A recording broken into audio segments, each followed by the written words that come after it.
Cosmic Boogeyman. How you guys doing? Welcome back to another tarot deep dive. Today we're looking at the mysterious and wonderful moon card. Actually, the more I've read, the more I've looked and read tarot cards, moon card it's made itself really known. I'll get into it, but this, like, the tower, like, if you haven't looked at the death card, do yourselves a favor, go back and look at the video of the death card video.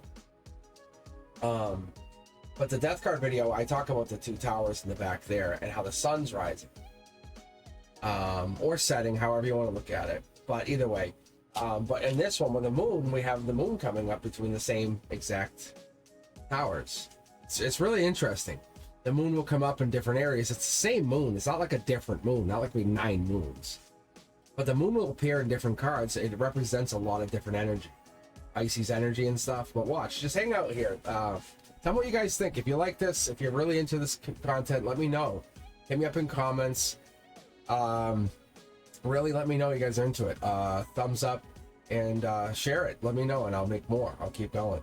But right now I'm just really enjoying making this document, really for my own personal legacy, you know, because it helps me kind of say, hey, this is what it is. So when I'm gone, I have this and I can just teach the world my tarot, and that's what I want to do. Like, so if you're enjoying this, let me know. So I'm Cosmic Boogeyman, and welcome back to another tarot deep dive. Today we're looking at the mysterious and shadowy world of the moon card. It's a card that speaks about illusions, dreams, subconscious, the realms that guide us, and also, you know, god damn it, it will confuse us. The moon card also trusts our, you know, our senses. Our intuition tells us to go one way, but we're not sure. We confront our shadows. I tell you, without a doubt, we confront our shadows. We're going to get into this card. But what we're really looking at is trying to figure out what this comes down to, because that hidden wisdom, it's guiding through this uncertainty, the uncertain light. And that moon card is part of a major arcana set, and we've been digging into these cards, and we're working our way through the whole set. So if you haven't been in this, I'm going to look at every card. Like every card, I'm going to reverse them and come back. So I'm going to go through them upright and then turn them around and tell you what they mean first.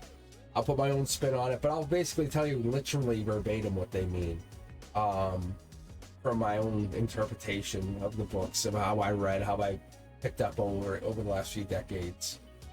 But the moon card is the 18th card in the major arcana. It represents mysterious, like, energy, subconscious, intuition. It's the illusions. You know, what's not more, you know, intriguing than a couple power moments?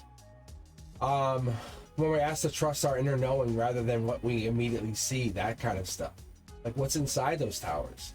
The moon is really there, but it has like a foggy landscape. We're not sure what's going to happen. We're not sure what's going to go on here. It's reminding us the path might be unclear. We have water here, we have water here. We're in the middle with some mossy grass. Doesn't seem very stable. The moon's energy is really deeply connected to our unconscious mind, revealing that our deepest desires, our fears, our spiritual insights, it might call us to explore, to gain parts of our hidden energy, but it's trusting us to navigate the unknown. That's what I like to know. The full moon here is giving us the illusion, or giving us the idea that we understand, but it illuminates the landscape with that soft ethereal light. It's letting us see that moon's glowing, creating shadows, illusions, distorting what we might see. If you ever been outside in the night with a full moon, and we have one coming up, it creates those illusions. So you're like, wow, it's not the same as sunlight. The moonlight symbolizes the way our subconscious takes things in. It's influencing how our perception of reality, sometimes creating confusion, revealing a deeper truth. Maybe saying it's there, but not really. Because those two towers are sitting there. Either side of those towers are two tower moments, boundaries between the conscious and subconscious, and the unconscious. And those tower moments serve as guardians to the mystical landscape, marking the passage of the known into the unknown. They remind us that we need to find wisdom. We need to draw a boundary between the realm of the unknown. I think it's a comfort zone thing is what I usually pick up here. because we're going in here, we're basically inside the comfort zone. Go outside here, that's outside the comfort zone. Think about this being in the water, and you're swimming your way outside here. Imagine swimming out here. How uncomfortable would that feel? The deep water, away from the land. But it reminds us to find our true wisdom by going in there. What do you find? What if you found a treasure, a treasure wreck with tons of gold? Yeah, it's a subconscious. It tells us to go. What are we going to do? Follow that. We must be willing to face those fears. What lies beyond that comfort zone? And then we look at the animals. We look at the three animals that come up, and that they represent different things as we look at them. But we have the crawfish emerging from the water, symbolizing the primal, the instinctual. It represents the slow, often the difficult journey that brings us into our hidden fears, the desires sometimes that coming into the light of awareness. Sometimes we don't know where this is heading. This could go right back in the water, it could go left, right, it could go any which way. But it's showing us that we have this subconscious way of looking at things. It's sometimes not a straightforward journey. We just don't know. We want to say we know. We want to say we're certain. We have 100% certainty. We just don't know. And that's the best part of this journey. And this crawfish tells us we have sometimes an understanding, but not a full grasp. Patience and courage are part of this. Be courageous with the process. Maybe somebody or something is coming in your life teaching you about being courageous with the shell.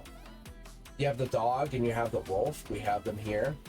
On the land, the dog and the wolf are howling both at the moon, representing tamed and wild aspects of our psyche, saying that you come across very emotionally mature and immature at the same time. It's an instinctual nature. You have ever lost your cool? Maybe that's what this is, saying sometimes we lose our cool, and we're always looking for that duality in all these cards. The balance the rational balance that we lose is sometimes tough to go through. The moon invites us to look at that and honor our aspects, recognizing ourselves, having wisdom.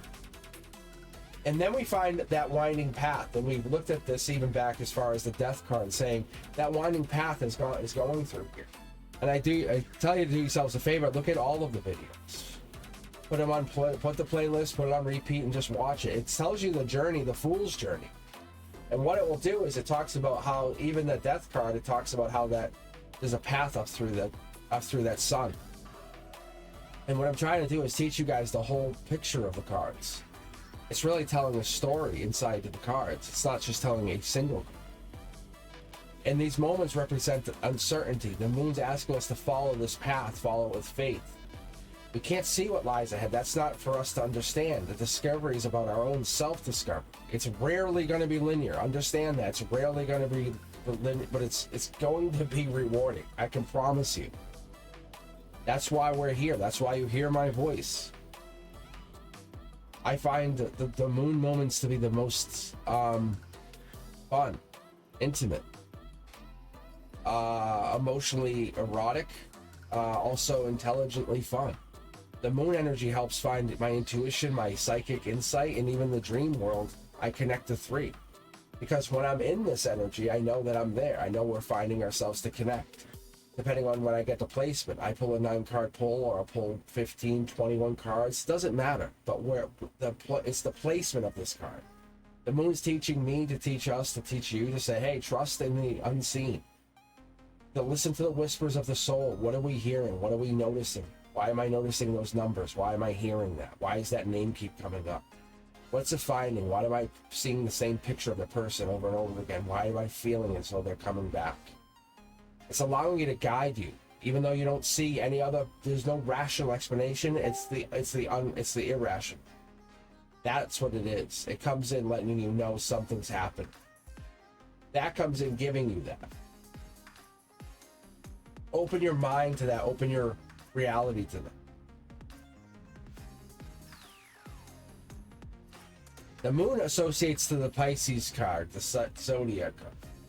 The moon associates to the deep sensitivity, the intuition, the connection, the spiritual realms, to the Pisces energy, to the dreamy, to the fluid, to the unknown. And that's why, like, when I see this and I pick up on the moon card, I'll cross-correlate it to other cards. So don't be afraid to do that for yourselves when you're doing tarot and you're reading tarot. Influence your energy. So say, okay, now I see this is more of a Pisces energy. So if you see moons in other cards, say, oh, Pisces might be here. Might be have some Pisces energy or Pisces in their chart. It's okay. Start to bring that across. The awareness is part of your ability to navigate not only just your own personal life, but your intuitional, your spiritual, and your divine.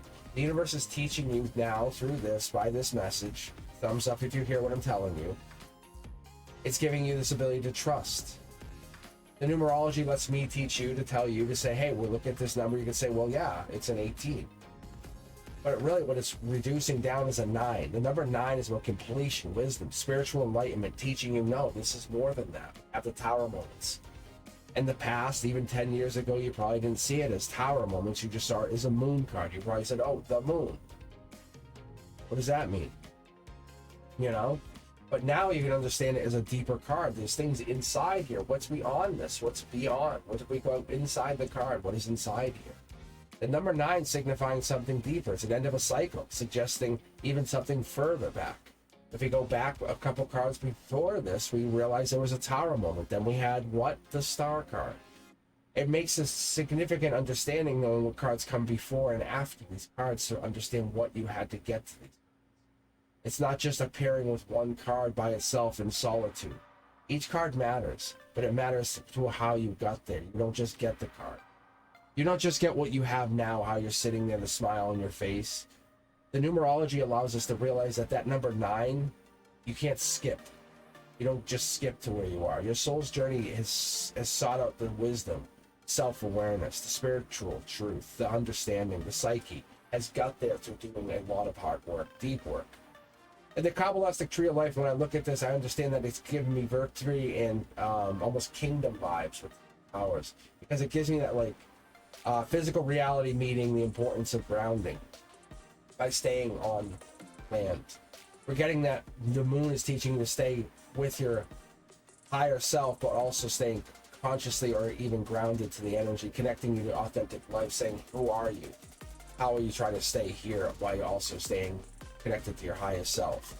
The wisdom of illusions, the shadows, even the Eastern philosophy looks at it as the moon's energy is about the concept of Maya, or the illusion of the material world. Like we're always chasing the material, and there's nothing that we can chase. Just think about it like this. Here's a good way to look. Think about something in the 1980s, how popular it would be, or even the earlier, the earliest iPhones, iPods, or the earliest cell phones, selling for thousands of dollars. Now they're sitting in junk piles. The material world that recognizes what people want, and it causes a price. It reminds us that reality is not always as it seems, and we must look beyond appearances to understand that the deeper truths are there. The moon encourages us to cultivate awareness and mindfulness, recognizing that our mind can both illuminate and obscure the spiritual path. What is it we're looking? Are you looking to disapprove or impress other people? That's a possibility.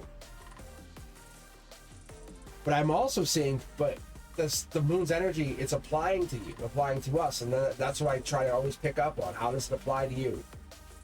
My life and your life, I say, what does it apply? How does it apply? And I ask myself in multiple ways, how does it apply? This card asks me to trust in my intuition, saying, does it apply to your life in tower moments? Are you managing them? Yes, possibly. Yeah, looks like you are. No clouds are in the sky. Nothing looks like it's happening. No lightning striking. The tower moments have already happened. It's already taken out one of your towers, less to manage. Probably one. You're probably having movement happening. But the moon reminds us that we're looking at and listening to our inner voice. What's it saying rather than just looking at the external evidence? What are we looking at, but also what was our inner voice telling us about the card? What are you listening to? Don't remind yourself about how confused you could be. Just listen to what is being told to you. The inner voice will tell you what's going on. The moon's going to invite you to embrace the unknown, saying it's okay to be wrong, but allow yourself to embrace the uncertainty. That's the magic of this journey. You're going on this journey since the Fool card to get to here. How would you get here? Ask yourself, how did your Fool card get to here? Yours could be just about taking the tests, a career, getting married, having your first baby, trying to have your second baby, trying to fall in love again, trying to find love for the first time. It's reminding you that getting here is not the same for everybody. But ultimately, this card is teaching us that honoring your intuition, honoring our intuition, is facing our fears, embracing the mystery of life, exploring the hidden parts of ourselves. We gain deeper understanding in how we look at spiritual journey. How we look at these cards is basic, but how we use the cards is implicitly our own. We have to trust our intuition, and that's the major part. It's never going to lie to us, and you can never say to someone you're doing it wrong. Their intuition is their own. Your subconscious holds its wisdom. Your illusions are your own. Your lessons are in disguise. They learn from you, you learn from them. They keep going. They hold magic from the unknown. When you're trusting in this journey and trusting that you're getting there, and you're trusting that everything's going to be okay, and you just will come with clarity as you first take a step after the next, you honor that. You honor that which you don't know. You say, it's okay. It's okay not to know. Because I know time is a construct. I know money is an illusion. I know we have to go with a spiritual path that's linear. That's not linear for me, but it's linear for the world. People have to understand that they follow a path. They understand that I have to do certain things in order to make myself feel in alignment. Your inner world is the most powerful thing you can have, but no one can judge you. Like, I can't judge how you live. That spiritual world is yours. Those illusions can be broken, but I can't break your illusions. That's the key to this whole thing. After this, we'll go on and we'll look at the next cards, and I'll break this down right down to the very last tarot card, and then I'll spin them around and come back in reverse, and I'll show you what it means when they get these cards in reverse. And then you can look at them in yourself. You can say, okay, now I can listen to what Cosmic taught me, and I'll take these and read them myself. Because no book can teach you. But you're more than welcome to just listen to my voice as you go on to your journey, as you're going on a road trip. Put an earbud in and listen to your friends, listen to me teach you. But I want your intuition to take hold. This card is about that. Walk your path to self-discovery with courage. Teach yourself intuition. Allow me to start handing you the tools. You're going to be your own best carpenter. I'm just going to hand you the tool belt. I'm going to hand you the square. I'm going to hand you the hammer. I'm going to teach you how to use the drill. But once I get you going, it won't matter. Or you're going to say, oh yeah, I remember Cosmic taught me about that card. And it taught me about the tower moments. But going forward, you're going to learn more. Your own life, your own spiritual journey is going to teach you what these cards mean. Dream big and listen deeply. You're going to be bigger, better than I am in your own world. Your intuition could take hold, I'm telling you. You're both the dreamer and the dream. You have to create wisely, and that's what this card teaches us. Going forward, stay with me. Look at the next videos coming out. Stay with me. Hit that notification bell because I'll read for you, and I don't lie. That's one thing I have learned through this. The moon has taught us to trust our intuition, explore the unknown, never lie. Your wisdom's the best part of it. You have to trust that subconscious mind. Invite you to embrace the mystery. Get into that uncomfortable zone there. Just really bracing to say, hey, I want to put something out there. What? And they're like, and you go, yeah, I'm sorry. You made you uncomfortable, right? You're like, yes, but that's the dark moment we want to get in. We want to light that world up. I want to light your world up. And if you guys have enjoyed this video, don't forget to like, subscribe, and do me a favor, share for more tarot wisdom. Sometimes we need that profound wisdom, that's some profound truths to get into that shadow self. You guys be safe.